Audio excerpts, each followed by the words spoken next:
I never thought it would come to this. But when my landlord knocked on my door that morning, I already knew, deep down, I was out of options. 3 months behind on rent. No job, no one to call, no help coming. When I opened the door, there he was. Mr. Dalton, crisp shirt, steel gray hair, and a look in his eye that made my skin prickle. He wasn't the yelling type. He didn't need to be. "Miss Carter," he said, eyes drifting over me. My robe had slipped a little, but I was too tired to care. "You're 3 months behind. I'm running out of patience." I clutched the robe tighter. "I just need a little more time," I said quietly. He stepped inside without asking, closing the door behind him. The air shifted, thicker, tense. "You're a smart girl, Riley," he said, taking a slow step forward. "Pretty too. It's a shame, really, seeing you struggle like this." I backed up, bumping into the edge of the kitchen counter. My voice barely came out.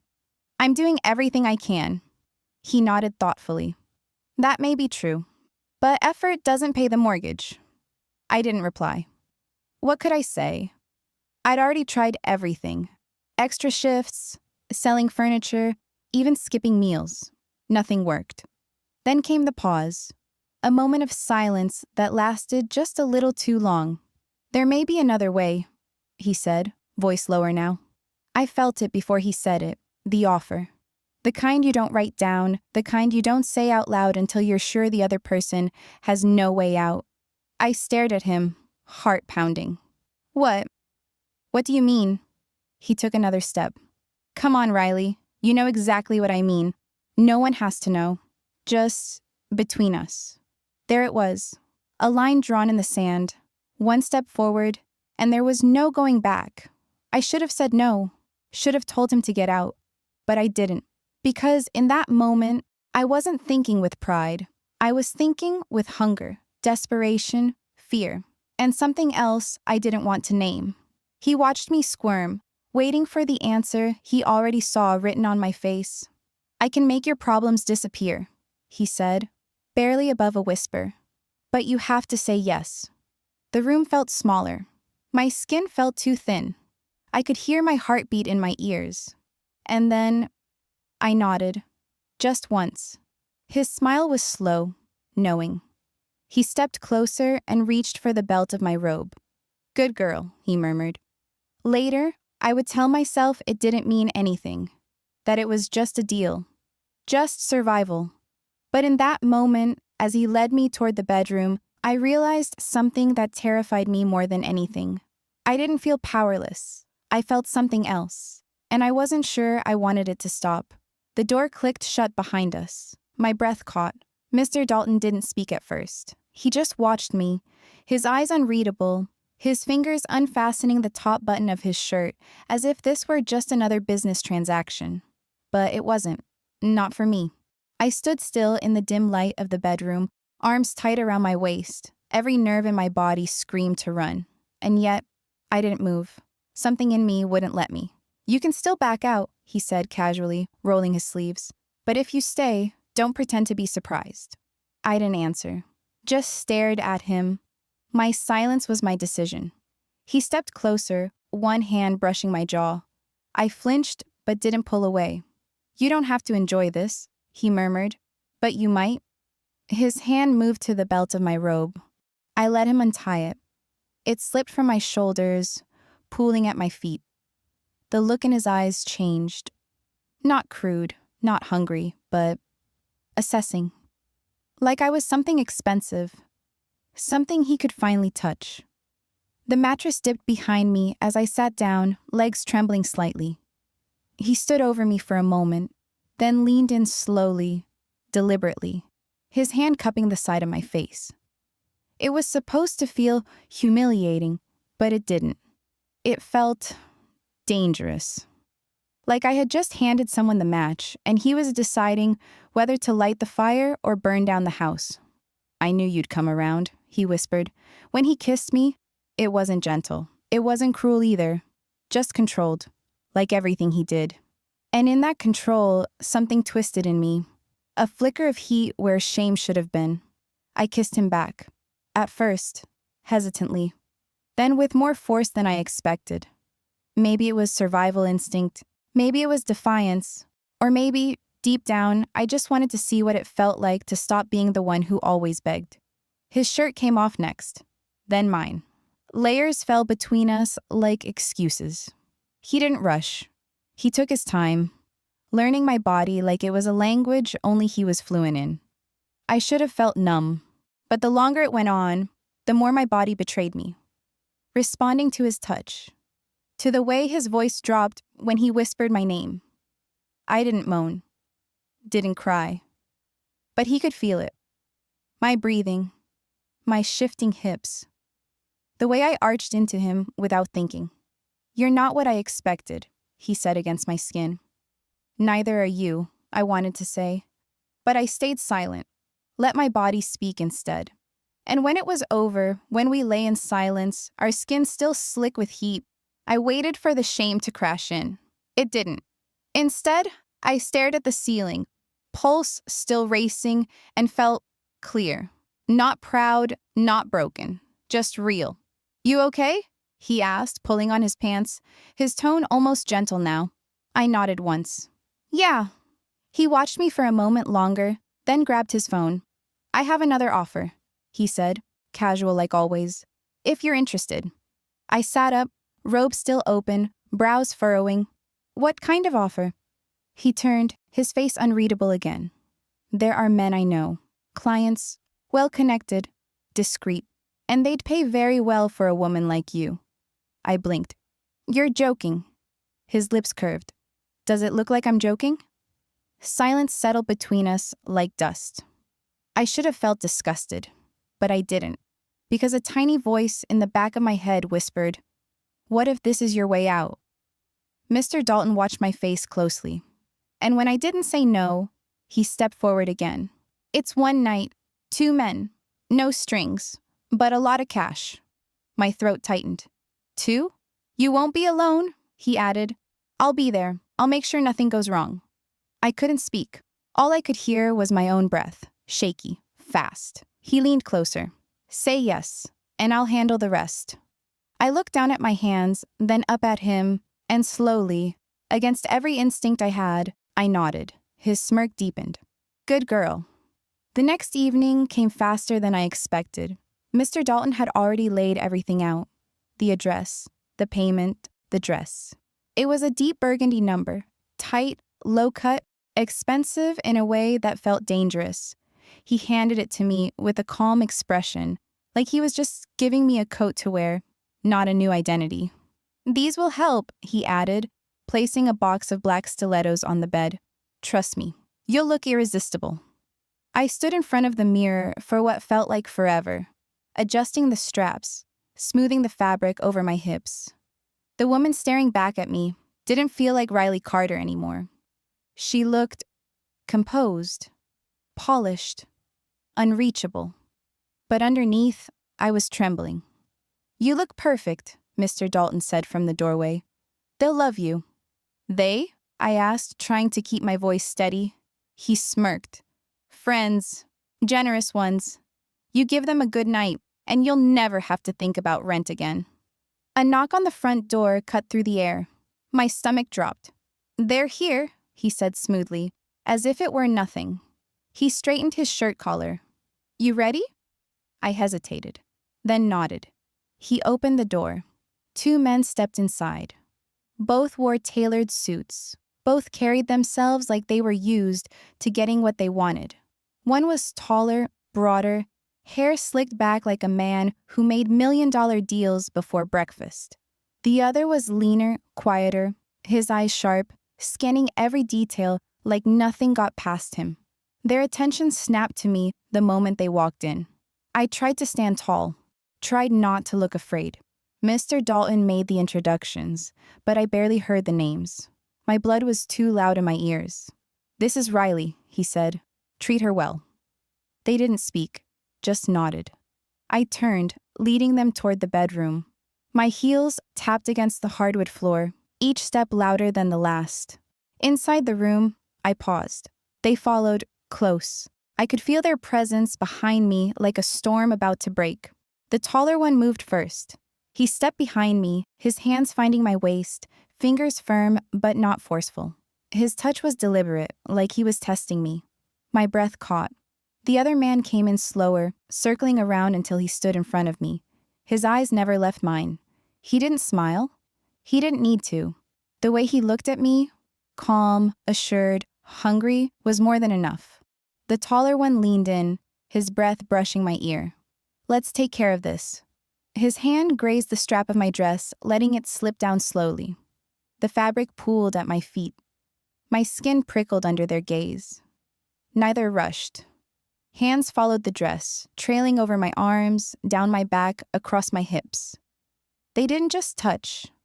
They learned me, every inch. And still, I didn't move. Because deep inside the fear, somewhere I hadn't dared look before, was something else. Curiosity. One of them took my hand, guiding me to the bed. The other watched as I sat, legs crossing slowly, chest rising and falling with shallow breaths. They were waiting for me to signal it was okay. And in that silence, in that strange, respectful stillness, I realized something. This time, I had the control. So I leaned back slightly, tilted my head, and whispered the two words that made everything shift. "I'm ready." The taller one, Blake, I think that was his name, stepped closer first. His hand slid up my thigh, slow and deliberate, his fingertips pressing gently against bare skin as if memorizing the shape of me. "Soft," he murmured. "I like that." The other man, Darren, stood a few steps back, just watching. His arms folded, eyes dark. I could feel him measuring every breath I took, every flicker of hesitation. Blake leaned in, his lips brushing along my collarbone, sending a ripple down my spine. I sucked in a breath, but didn't stop him.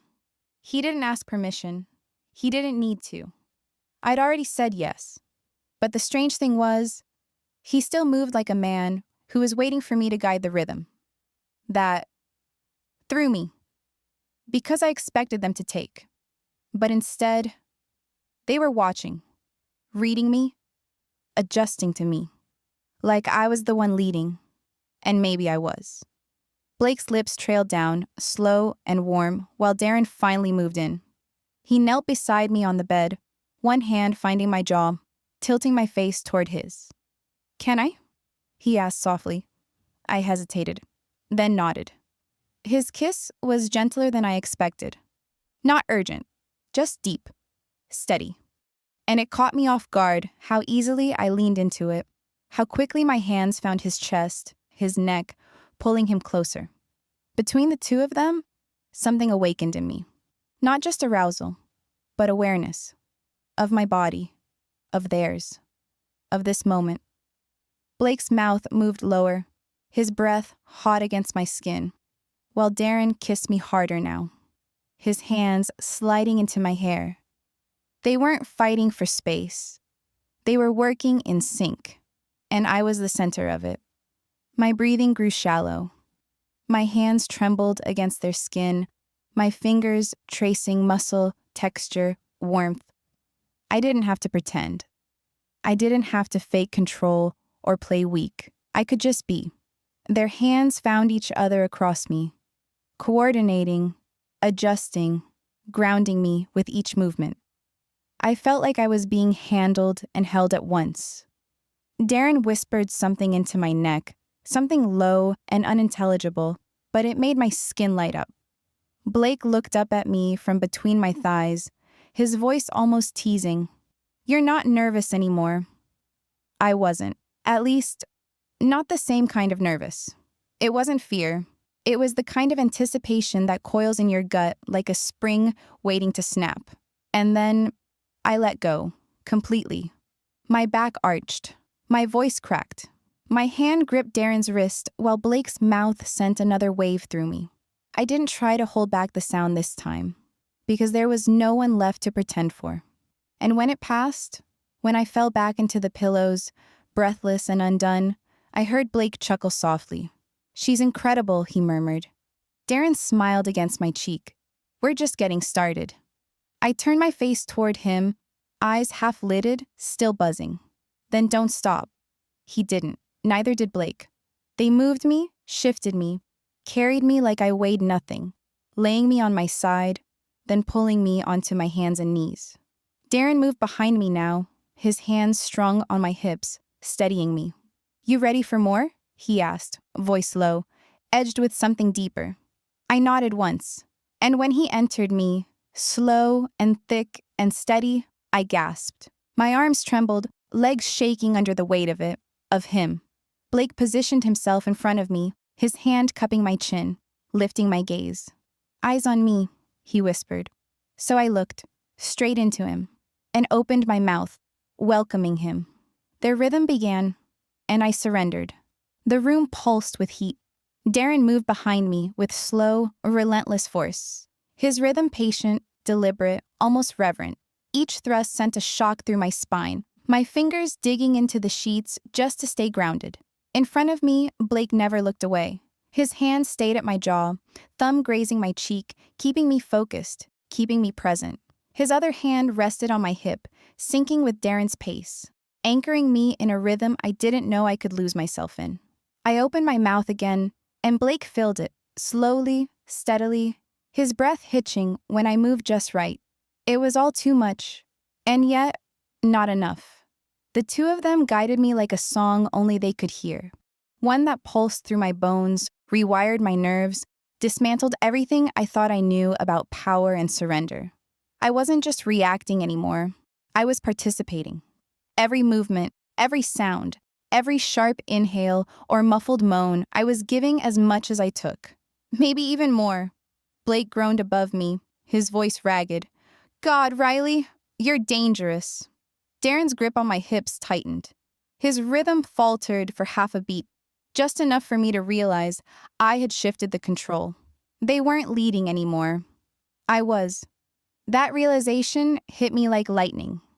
I arched back harder, pushed into Darren with more force, let my hands trail up Blake's thighs as I took him deeper, watching his jaw clench. They had wanted me to be a fantasy. Now, I had become theirs. Pleasure built inside me like a storm, fast and volatile, threatening to snap at any second. Every nerve burned, every muscle tensed, until I couldn't hold it in any longer. I shattered, hard, the kind of climax that stole sound from my throat, left my fingers trembling and my vision swimming. Darren cursed behind me, his voice strained. "Don't move, don't you dare." But I did. I pushed back against him with everything I had left, driving him over the edge. His moan cracked through the silence, raw and guttural, as he spilled into me, his body jerking once, twice, before collapsing against my back. Blake was seconds behind. I took him deep one last time, feeling his pulse, his breath, the way his fingers tangled hard in my hair as he groaned my name like it meant something. And then, stillness. No one spoke. The only sound in the room was our breathing. Heavy, uneven, real. I fell to the mattress, body spent, heart racing. The sheets were damp beneath me, my skin slick, my throat dry. Blake sat beside me first, brushing hair from my cheek. His expression was softer now, less guarded. "You okay?" he asked. I nodded. But the truth was, I wasn't sure. Because I didn't feel broken. I felt alive. Like I had just woken up from a long, quiet sleep. Darren came around to sit on the other side of me. He didn't touch me, just watched me. His brows pulled slightly, as if trying to read something behind my eyes. "Was it what you expected?" he asked. I didn't answer, because I didn't know what I expected anymore. What I knew was this. I wasn't the same girl who opened that door to Mr. Dalton a few nights ago. That girl had limits, lines she wouldn't cross. This girl? She had already crossed them and wasn't looking back. I sat up slowly, letting the robe fall from my shoulders, no longer caring about modesty. "I don't regret it," I said, mostly to myself. Darren's eyes flicked to Blake, and then Blake smiled. "I think we all knew you wouldn't." The next morning, the room smelled like sweat, aftershave, and something I couldn't name, something like change. I sat on the edge of the bed, still in the dress from the night before, heels discarded somewhere near the door. My hair was a mess, my lips swollen, my thighs sore. But I didn't feel ashamed. I felt powerful. The kind of power that doesn't come from being in control, but from realizing you never needed to ask for permission in the first place. Blake was already gone. Darren lingered just long enough to pour himself a cup of Mr. Dalton's coffee before slipping out without a word. I didn't blame him. There was nothing left to say. Mr. Dalton reappeared a few minutes later. Clean shirt, fresh shave, same knowing smirk. He leaned against the doorway, arms folded. "They were impressed," he said. I didn't respond. "You did good, Riley. Real good." I stood up slowly, adjusting the strap of my dress. "How much?" He raised an eyebrow, then chuckled. "Straight to business. I like that." He handed me a small envelope. I opened it. The cash was thick. More than rent, more than groceries, more than I had ever seen in one place. I should have felt disgusted, but I didn't, because it wasn't about the money anymore. It was about what it proved, that I wasn't powerless, that I could play the game and win. Mr. Dalton stepped closer, voice lower now. "There could be more, if you want." I met his eyes. He didn't have to explain. More nights, more men, more envelopes. I could become a name passed quietly between the wealthy and well-connected. Riley Carter, the girl who knows exactly what you need. I looked back at the cash in my hands, then down at my bare feet on the cold hardwood floor. And suddenly, I wasn't sure. Because somewhere in the blur of pleasure and control, I had lost track of one thing. Myself. "Do you want this?" he asked. His tone was casual, but his eyes were sharp. Not, "Can you handle it?" or "Are you sure?" Just, "Do you want it?" And that was the question, wasn't it? This wasn't about survival anymore. This was about identity. About whether I was still the girl trying to make ends meet, or someone else entirely. I took a breath, held it. The air felt different now. He watched me closely, like he already knew which way I was leaning. But the truth was, I didn't know, not yet, because part of me wanted more. And part of me wanted to forget it ever happened. So I gave him the only answer I had. "Let me think about it." He nodded, then walked past me, brushing my arm as he left the room. "Take your time, he said, but don't take too long. The world doesn't wait forever." And just like that, I was alone, standing in the middle of a room that no longer felt like mine.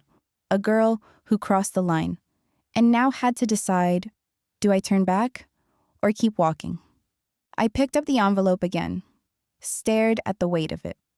Whatever I chose next, I knew one thing for sure. There was no going back to who I was before.